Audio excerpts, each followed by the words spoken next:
Now we're back. So we're here with a do we call you like a clinician or um and that? So we're here with someone from Headspace. So this is Josh. Say hi. Hello. Hey, how you going? Thanks for having me. Oh, thank you for joining us. So do we call you like a clinician or something else? What's Uh, the best way to introduce you? I mean, technically, my job title is Youth Access Clinician, so that's probably the safest thing to go with, I guess. All right. Okay. Sweet.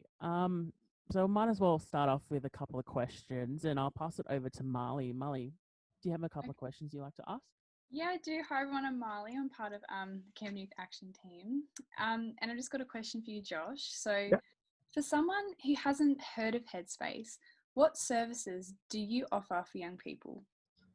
Yeah, so essentially, for anyone between 12 and 25, we're here to provide any sort of support that you might need, basically. So obviously, the biggest thing that we're known for and the kind of biggest thing we do is support for mental health. So we have psychologists and other mental health workers on board that can kind of help people with all sorts of mental health issues. But we're also here to help with a range of other different stuff too. And basically, any sort of issues that you might be facing as a young person, we're here to try and support. So, for instance, at our Headspace Centre in Campbelltown, we've got a GP, so doctor, we've got an alcohol or drug clinician, we've got a dietitian, we've even got a driving instructor linked in as well. Oh, wow, Uh, they're great. yeah, so we got heaps of stuff. And I guess most importantly for people to know as well is that even if we're not able to provide, a particular service ourselves, we can always help someone link in with that service as well. So even Yeah. if we don't actually have the help ourselves necessarily, if you are facing an issue, we can always help you find whatever help you do need. So we like to think we can help with just about any issue that a young person might be going through. Yeah, that's so great. And Joshua, there's obviously so many services out there that you guys offer. But for young people, how can we actually access those ones? Yeah, so look, a lot of the young people get involved with Headspace. They might be referred by a doctor or a school counsellor.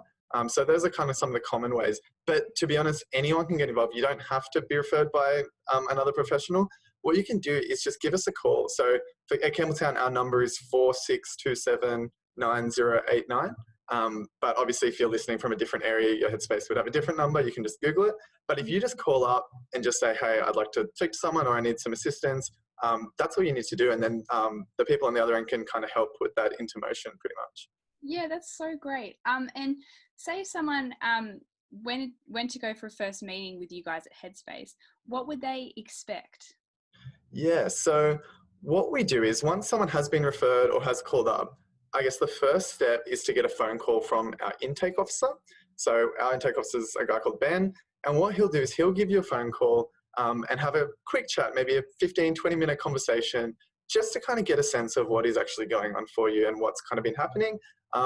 And the point of that is just to kind of see whether Headspace can help you out necessarily, whether what service we've got that would be able to help you, or whether to see that maybe another service might be more appropriate or might be kind of more able to support you. And so what he'll do is, if you are kind of really appropriate for Headspace, he'll say, yep, cool, and he'll pass it along to the clinicians. If it's not necessarily the most appropriate or there is another service that would be better, then what he'll do is help you link in with that service and kind of organise that for you. And once it's kind of gone along to one of our clinicians, we'll organise an appointment.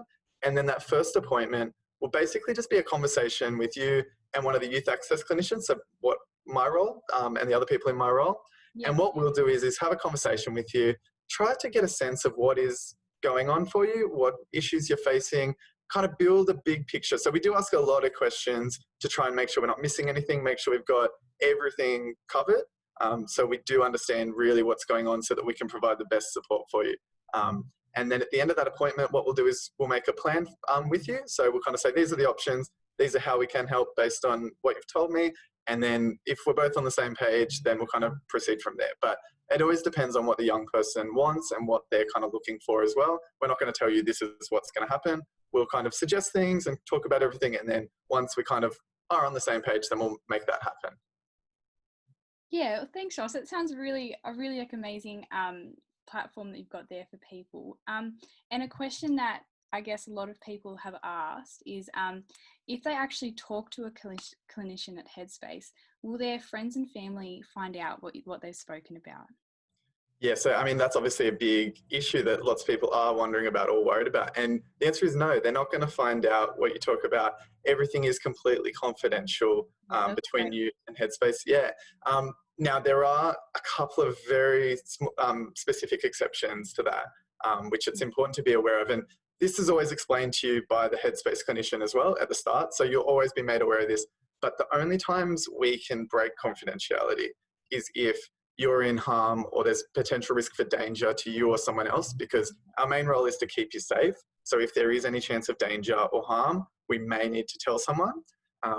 Now, if you're planning to commit a serious crime and you tell us that there's a serious crime going to happen, we might need to tell someone as well, but that's only in extreme cases. So if you're planning to rob a bank, look, we might have to mention something to someone. Yeah. Good idea. Good idea. And the only other time we can tell someone is if there's a court case going on and a judge wanted to see our notes. If a judge subpoenas it, we can't really stop that. So those occasions are the only time we can actually tell someone what's been talked about in session, pretty much. Yeah, well, that's pretty good. Let's hope no one's going to rob a bank, hey? Yeah, look, I always appreciate when they kind of tell me that that's not the case. So that's always. So do you reckon in your job, Josh, is there a big stigma around mental health? And how can we as young people and as a society reduce that stigma around the mental health? Yeah, and there absolutely is, unfortunately. I think there has been a lot of progress, and we do see more and more young people being able to ask for help and feeling more comfortable with it. But I mean, with mental health, there always has been, and it continues on. And I guess in terms of what we can do to help kind of reduce that or help deal with that, well, I guess one of the big things for me is we've got to make it normal to seek help. And so that starts with us, and it starts with all the people listening, is that go get help. If you need it, go ask for help. Don't be afraid to, because then once you start to do that, your friends see that, your family sees that, we make it more normal to do that, to get help. Because I think a lot of what people do is they'll tell their friends, yeah, go get help, it's fine, go do it, but then they won't do it themselves. And people see that and people notice that, and it kind of increases that stigma and it kind of adds to it a bit. And I think one of the other things we need to do is we need to kind of make it a bit more normal or a bit more okay that when people are acting strange or acting different or have stuff going on, that we kind of allow that to happen without judging or without kind of criticizing or laughing at people, because that increases the stigma as well. Is that when we see someone acting a bit different, we kind of talk about it with our friends and we go, oh, they're acting a bit weird. And why would that person go get help? Because now they think, oh, everyone thinks I'm crazy, everyone thinks I'm weird, I'm just going to hide away and I'm not going to kind of actually try to address that. Yeah, 100%. And they need to feel confident to actually go out there and ask for it. And a lot of That's exactly right. Yeah, so I think just normalizing some of that, kind of making it okay to be not okay, and making it okay to get help. And that starts with, like I said, starts with us, people listening, starts with everybody, just to be able to take that first step, show that that's the behavior that's appropriate and show that it's okay. And then that's how that kind of stigma will over time be reduced, hopefully. Yeah, well, that's good. Let's hope it is in the future. So another question is, what are the most common mental health concerns or conditions that you see that are found in young people? Yeah, so I mean, young people have all kinds of issues going on.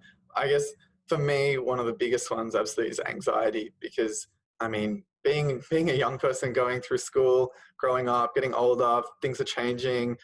You know, you've got to kind of look to the future. It's scary, and a lot of young people get anxiety as a result because there is just so much changing and so much happening, and it can be hard to deal with or hard to process. So definitely anxiety is such a big thing that young people as a whole are going through. We do also see a lot of young people with depression, just because, again, suddenly life gets tougher and those stressful things just hit more and they affect us more and more. And it's kind of, you know, when you're younger, you don't quite have the capacity to deal with it necessarily, or you might be thrown out on your own without the support that you need. And so that does affect us a lot. So anxiety and depression are huge things that we see all the time with young people. And you do see lots of other stuff as well. There's, you know, self-harm, there might be addiction issues, because young people are kind of exploring different ways to cope with things, or, you know, being exposed to the world, and suddenly there's all these new experiences. So there is a lot of things that young people are going through, the same as adults, experiencing all kinds of things, but definitely anxiety and depression are absolutely the biggest things we see in young people. Yeah, well, thank you so much, Joshua, for that. I'll hand it back to Hermione. And Yeah. So going off that question, as we live through these uncertain times, you know, with COVID-19, HSC especially, what are your top 3 picks for relieving tension and stress, and some methods in coping with anxiety, panic attacks, and all that? Yeah, so I mean, it is a pretty uncertain time at the moment. It is a scary time. No one really knows what's going on, how to cope with everything at the moment. So I guess most important thing is, like we have talked about, is don't be afraid to ask for help if you need it. Don't be afraid to get help, speak to people, you know, because if we try and go through this alone this time, going through particularly, people doing the HSC or, you know, coping with this pandemic, trying to find work, whatever it is, if you try and go it alone, you're going to struggle. So don't be afraid to ask for help when you need it. Don't be afraid to get support, whatever it is that you need.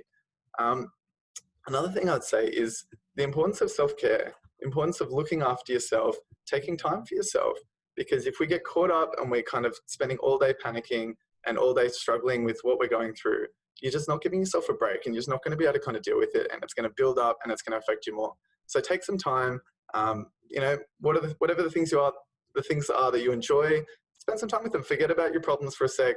Don't feel guilty about that. It's so important. And I guess the last one I'd say is always live a healthy lifestyle, eat well, keep your sleeping routine good, exercise, all that kind of stuff. And I know we hear this all the time and always being told healthy lifestyle, but it is stuff that does help keep us on track. Stuff keeps our brain active and functioning well, and just keeps us kind of on track to kind of deal with the stresses that we deal with every day. Yeah, I 100% agree with all that. So very recently, Camden Council has completed their youth survey, and from that, they found that 82% of young people that were surveyed turn to their friends when they need support. With that in mind, we thought we would like to ask you a couple of questions about that and how to best support our friends when they need it, and how we can best identify signs that they might need some help, professional help. So our first question is that if one of my friends isn't being themselves, how can I best support them? Yeah, and that's, I mean, something we often see, you know, with our friends when we're at school, or whatever else, that our people do go through stuff and they do seem a bit different, but we're not sure how to kind of address that. And so one of the things that's most important to do is to give someone the space to talk at their own pace and at their own, you know, give them the control of it, rather than trying to force them into something, rather than trying to force them to talk to you, which might put them under more pressure and make them feel more stressed, is just give them that space. So in terms of supporting someone through something like that, I'd say let them know that they always have a space, ask them if they're okay. And if they don't want to talk, allow them to kind of have that and allow them to kind of sit back and do it whenever they feel ready. Another thing is be non-judgmental. Whatever they could tell you, it's so important to go in with the kind of mind frame that you're going to accept whatever they tell you, that it's okay, and that you normalize it. Because people, even with our friends, we do get worried they're going to judge us. We do get worried they're going to think we're weird, you know, whatever we're going through. And so it's so important that you make them aware that they can tell you anything and it's okay. And whatever they tell you, you'll support them. But also remember, like I said, is that, you know, if they don't want to talk about it, that's okay, because they might just want to be normal. They might, you know, for them, going to school or being with friends might be their escape from whatever they're going through. So sometimes the best way of supporting someone is just to be normal, is just to live life as it is, still make sure they're okay, still check in, but allow them just to kind of feel normal, allow them to kind of keep up with everything, because once you start making things feel a bit weird for them, then they might not want to talk, or they might not be comfortable getting support. And then if you do create that safe space for them to talk, if you do kind of make things normal, not judgmental, when they're ready to seek help, then, you know, one of the best ways to support them is to kind of actually help them with that. So because when someone is going through something or they're struggling, they might think, I don't know what to do. I don't know what comes next. It's all too much. That's when you can help them out, you know, call Headspace or get them some help, or Google, what services are available, or go talk to a school counsellor or whatever it might be. Actually help them when they need it and when they say they need help, kind of make that happen. But it's important to go at their pace. It's important not to force them into anything. And it's important just to be, non-judgmental and give them a safe place to talk when they need it. Yeah. Yeah. So another question is that what are some of the warning signs that my friend or myself, for that matter, can see that You're might on be struggling with now. their mental health? So what are some of the warning signs? Got that question out. Yeah, so I mean, in terms of the warning signs, it's important to remember that sometimes there are no warning signs as well. Is that sometimes people might be fine from the outside, they might look like everything's going perfectly and they are struggling. So it is important to remember that there are not necessarily warning signs for mental health issues, but I mean, that said, sometimes there is and there often is. And some of the things you might look out for is just, I mean, everyone knows their friends well, just differences, just the behavior might be different. So for instance, if they stop hanging out, they stop turning up to school, they start behaving a bit different, or they withdraw from things, that's often kind of a bit of a warning sign. They might be struggling with their emotions or their temper. They might be getting angry quite easily. They might, seem a bit low, or they might seem tired or distracted a lot of the time. That they might have told you about changes in their sleep. So for instance, they're not sleeping well anymore, or even they're eating. Suddenly they're eating a lot, or they're not eating at all, like they're skipping meals. Any of those kind of differences like that from what they normal are. Another one is kind of if they're starting to drink or take drugs, a lot more than they used to, or they've started doing new things. That can be a bit of a warning sign. And I mean, another one is self-harm. If you have noticed scars or anything like that, that is, obviously a big warning sign as well. And obviously we hope that, we don't see our friends going through that, but that unfortunately is sometimes, that bit of a warning sign that we might be able to notice when it happens. Yeah. Yeah. So if my friend is going through something and they won't seek professional help, how can we still best help them and assist them, other than what we've discussed before and like the best support? So how can we still help them out? Yeah, and that is tough when someone doesn't want help, or they've said, no, I don't want support, because at the end of the day, you can't force someone to do something that they don't want to do. Even if you think it's in their best interest, you can't force it. They'll resist and they'll push back, and you might threaten them off getting help ever. So look, obviously people know their friends, you make that judgment at the time, but what you can do is check in with them. Make sure you're always checking in, making sure you are letting them know that if they're not okay, that they've got a space to talk. So kind of continually check in, not all the time, don't force it on them, but just say, are you doing okay? How is everything going? It's important to make sure that they are safe and the physical needs are being met. So, while they might not want help, just to check in, are things at home okay? You are being looked after, you're not hurting yourself, or you're not in any danger. That's something to kind of always just make sure you're monitoring. Like I said before, be normal as well. If someone doesn't want help, that's because they're obviously going through issues, but they don't want it to be confronted. They don't want it to be brought up because it is very painful or very stressful, and they might just want an escape. So continue to be their friend, continue to do the things you were going to do, continue to be normal, because that's something that just kind of helps them deal with everything as well. And it's also important to kind of understand that they might be reacting a bit differently to stuff, and give them that patience and give them that time that, if your friend yells at you over something small where normally you might kind of get angry at it, kind of accept that, they are going through something, and give them that time, give them that patience where you might not normally kind of do so. Give them that extra bit of tolerance compared to normal. And one final thing I'd actually add as well is that, even if someone doesn't want help or whatever, you've got to look after yourself too. Because what we can find is that when someone doesn't want to go get help, we take it upon ourselves to kind of be that person for them, to be constantly looking after them. And it's a lot of pressure to put on yourself. So make sure that you have the support you need, make sure that you're looked after, and make sure you don't take on their responsibility, like the responsibility single-handedly of being that person, because then you find any kind of change in them or any difficulty with them, it affects you, and it's a lot. It is really a lot. And obviously we want to be there for our friends, but, you know, remember to support yourself, remember to have your own self-care, make sure you're checking in with other people and you've kind of got that support network for them rather than just, being that person yourself. Yeah, 100%. Like been through that and stuff. Yeah, absolutely. And it is hard though, because I mean, you want to be that supportive person for, but it does affect us more than we think, more than we realize sometimes. Yeah. So now Marley's got a little bit of a hypothetical scenario for you. So I'll pass it over to her. So Marley, you're up. Okay. So this is a scenario.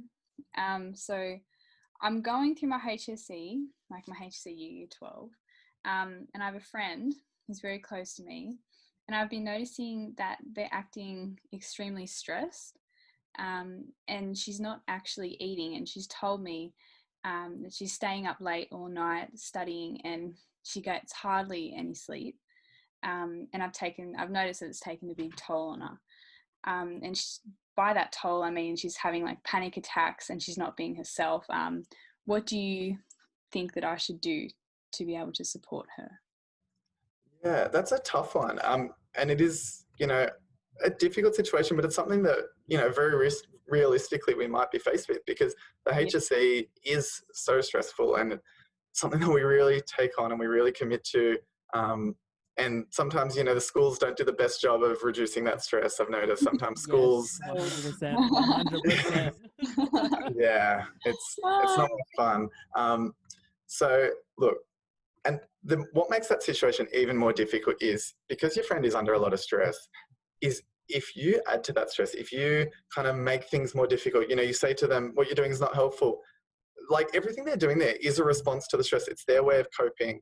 And so if you add to that stress, you're going to make things worse for them because they're going to kind of have to do it even more, because that's a coping mechanism that, you know, staying up late, whatever else is going on. So what you want to do, I guess the first step there is just ask the question, is kind of ask them if they are okay. Now, again, like we said, they're under a lot of stress, so we don't want to do that in a way that's confrontational at all. We don't want to sound like we're criticizing them, because when, I'm sure you guys can all imagine, when you're under stress and someone's kind of going, oh, you okay, what's going on? You block up. Yeah, you get more stress. Yeah, that's it. So, I mean, something I would probably do in that situation is kind of make it not about them, but make it about the situation and say something like, you know, I've noticed you've had a couple of panic attacks. Are things okay? Because then what you're doing there is you're not just going straight at them. You're actually putting it about the panic attacks or about the situation and kind of being like, oh, that's a bit of a worrying thing that's going on. How are you dealing with that sort of thing? So then, yeah, they might not take it as personally. So kind of say, yeah, I've noticed some, you know, you're having some panic attacks. Is everything going okay? And then if they kind of tell you, look, I'm struggling, the stress and everything, have a conversation about that. Be their friend, be supportive. Just remember, you're not a mental health professional. You don't have to fix their problems, but listen to them, give them a space to kind of talk about things, and then ask them, say, what do you think we can do about that? What do you think we can kind of do to help you manage this? What do you think is more helpful for you? Actually ask them, involve them in, because if you tell them, if you say to them, you need to do differently, you need to get more sleep, you need to stop studying so much, you need to stop stressing, it's not going to help. Telling them what to do is never going to kind of say anything. Whereas if you can say to them, look, you're struggling, what do you think you might be able to do differently? Or is there anything we can do differently? Then they might say, or they might be open to kind of going, oh, what I'm doing isn't working. Maybe I do need to get more sleep. Maybe I do need to kind of have some self-care. Maybe I do need to look after myself. So in terms of supporting them directly, I guess the most important thing is asking the question, having a conversation, normalizing it. You know, if they're going through a very stressful time, don't be confrontational, don't be too direct, don't make it sound like you're criticizing them. Just give them the space to talk, give them the space to kind of collaborate with you to come up with a kind of solution. Whereas on the other hand, if they say, no, I'm fine, no, everything's good, everything's going great, that's a tough situation there. That's when it gets kind of tricky. That's when you might need to say to them, hey, listen, your marks are going to suffer at the moment, and actually make it not about them, but about the effect that their behavior is having.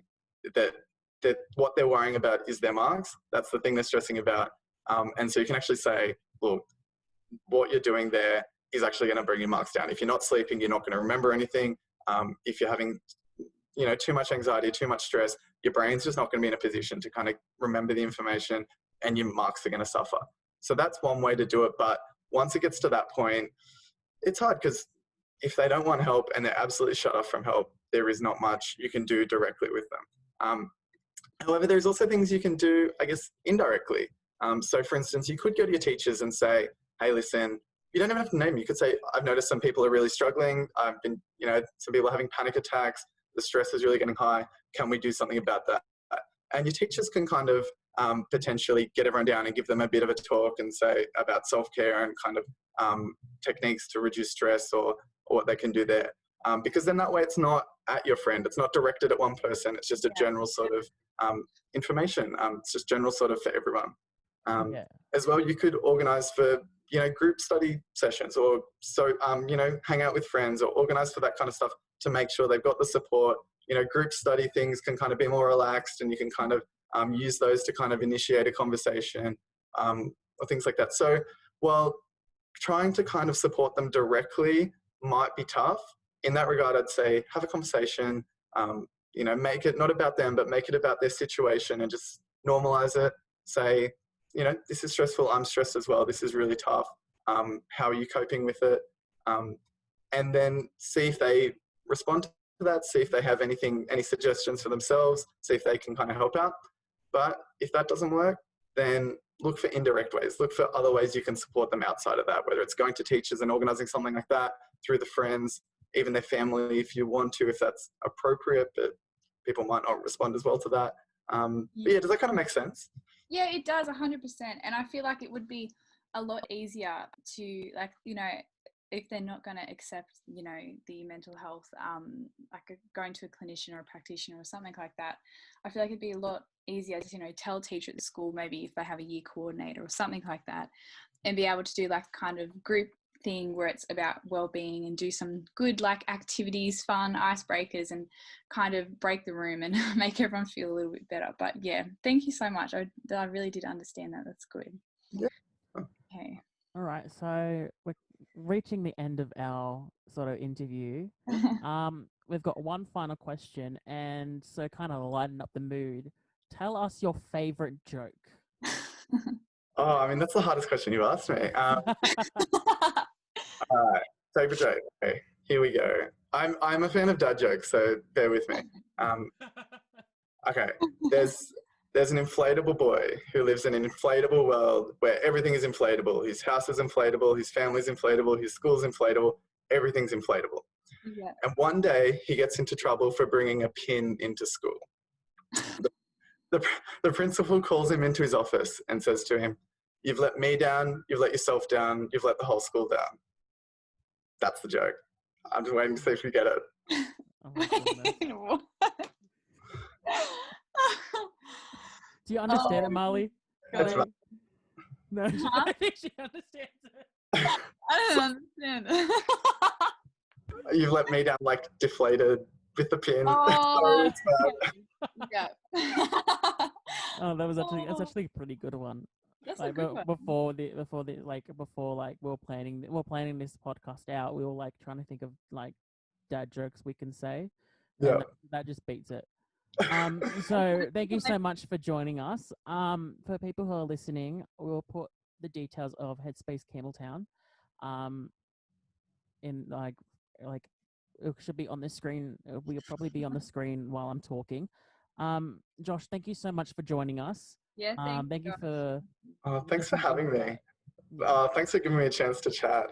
Yeah, look, and hopefully I've helped out, and some people listening can kind of learn something or take something on board. But yeah, thanks for having me. Yeah, thank you so much. So next up, we've got Eliza and her brother speaking about bringing your own beat and smash the silence.